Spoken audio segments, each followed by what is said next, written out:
I love Jared Goff. I think the Lions can win a Super Bowl with Jared Goff.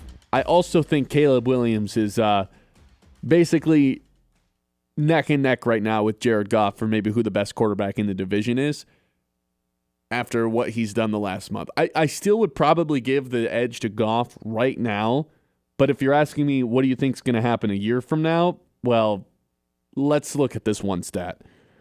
Adjusted completion percentage on PFF. This can be defined as the percentage of aimed passes thrown on target. So completions plus drops/aimed is the formula they have for that. So a little bit complex of a stat, but essentially just on target throws. Passes that should be caught. 27 quarterbacks qualify from this season. Where do you think Caleb Williams ranks? You told me this is a crazy stat, so I'm going to think that it's like not what I think. I would think he's at the bottom of that. But just tell me. Dead last. Okay, yeah. 27th. 69.8% adjusted completion percentage. To put that in perspective, Goff is 1, Drake May is 2 at 80% and 79%. So Caleb Williams, as I've been alluding to, is the most inaccurate quarterback in the NFL for this metric. What if that, goes to 10? Like, I'm not even asking him to lead the league in it. But what if it just goes from 69% to 76%, 75%? And he starts becoming a more, that's when I'm all of a sudden kind of petrified of what he can do. Because he's already a 1 of 1 or maybe a 1 of 2, him and Mahomes, with his ability to extend plays and hang in there and let his receivers get open. It's unbelievable. And we saw it in full effect yesterday. If he just stops doing the dumb stuff and just, starts hitting the easy routes, that's when all of a sudden he takes this next step that Packers fans, Vikings fans, and Lions fans can all kind of unite on of, oh no. Because it's not like the Bears' rushing attack, I think, is ever going away as long as Ben Johnson's there. I mean, if we're doing what ifs, what if Jared Goff becomes mobile? You can say, Okay. we're just going to change who Caleb Williams is as a quarterback? No, but this is stuff that happens throughout development of a quarterback. But when has it ever happened with Caleb Williams, though? This has been him his whole time anyone has known him. This has been the way that he plays quarterback. And obviously he honed it in to a pretty good extent this season in an offense that was built by Ben Johnson to pound the rock, where Caleb Williams didn't need to do a lot of fancy stuff to win games for the Bears. Obviously, when it matters, he has the capability to, and he has the capability to throw it to the defense and throw in completions. So, I do agree that, yes, I'm a little bit nervous that if Caleb Williams continues to develop, sure, but also I just think it's I don't know, just changing the style of quarterback that he is. Okay, how about this then? 2018, you know who was dead last in this stat? Jared Goff? No. Oh. Probably you're going to do the Josh Allen thing again? Josh Allen. In 2019, Josh Allen was 25th. Then in 2020, Josh Allen was suddenly 6th with a 78% adjusted completion percentage. It happens. There are guys that just get better, and that feels like the easiest thing to kind of just clean up. Right. I know you're not comparing Caleb Williams to Josh Allen. No, that's exactly what I'm doing. So you think Caleb Williams becomes Josh Allen? I mean, they play similar, but just in terms of play a little reckless, they're not at all the same build. Obviously, Josh Allen's a 1-1 in terms of he's Superman. He's the best athlete on the field at all times. Caleb Williams, super underrated athlete. Maybe not destroying people, running people over, but pretty hard to tackle and also not afraid to lay a hit. And also just not very accurate quarterbacks at the beginning of their careers.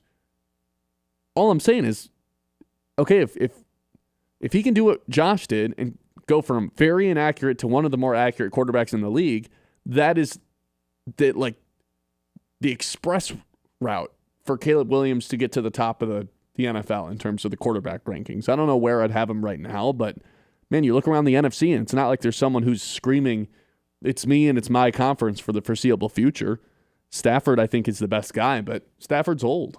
Right, but I think that's just more of a NFC quarterback conversation than it is a Caleb Williams thing. Sure, but Yeah, maybe they're tied to each other in Yeah, a lot like of ways. the quarterbacks in the NFC are. I mean, Caleb Williams, if he's a top quarterback in the NFC, is what, the 7th best quarterback in the league? Like all the best quarterbacks from the AFC. Except Stafford, but yeah, I'm talking about going forward. I still think the best quarterback in the NFC is Stafford after yesterday, but For sure. it did feel like Caleb Williams was knocking on the door.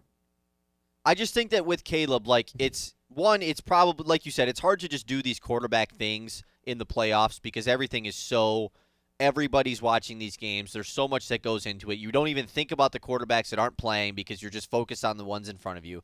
But with Caleb, it's like someone in our YouTube chat said this. Weren't we talking about Jordan Love the same way last year? About like, oh man, what if Jordan Love continues to improve after the way he ended the season?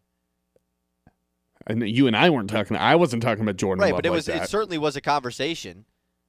I just think that like Caleb Williams wasn't the reason the Bears were so great this year, and this whole like coming back from behind thing. That he Chicago, was a reason that they were doing that though. Doing what? Coming back in the fourth quarter. Right, and that's unsustainable. That won't happen next season. I can guarantee that. Now, will they just be winning games outright? Maybe. Like that could be the case. But to me, I think it's a lot to be like, man, Caleb Williams is Josh Allen. I just think that's pretty aggressive based off of how many guys are Josh Allen in the NFL. I'm not saying he is Josh Allen. I'm just saying he's taking a similar avenue. Like if you look at the first 2 years of Josh Allen's career versus the first 2 years of Caleb Williams' career, like you can see some similarities. No, you're right. They're not going to be they're not the exact same quarterback, obviously. And Josh is. Although, I was going to say you can't compare him to anybody, but yeah, I mean in a way you can. And also, I don't know if you can really compare Caleb to anybody other than Mahomes. It's not anybody in the league that can make that throw that he made yesterday, other than Mahomes.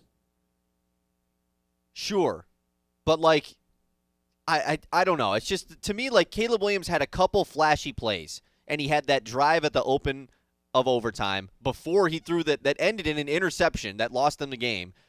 That was like, wow, look at Caleb Williams. And for the rest of the 75% of the game, he was clearly outplayed.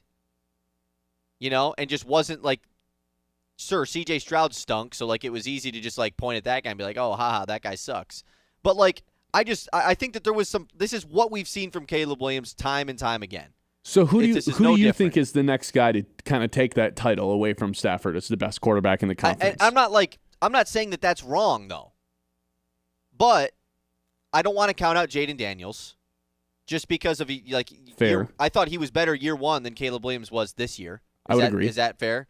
And obviously, things didn't go great for the Commanders this season, but Jaden Daniels was injured. That defense was the worst defense in the league, which is also just like part of the reason he went second overall and not first is that he was always hurt. He only missed 2 career collegiate games.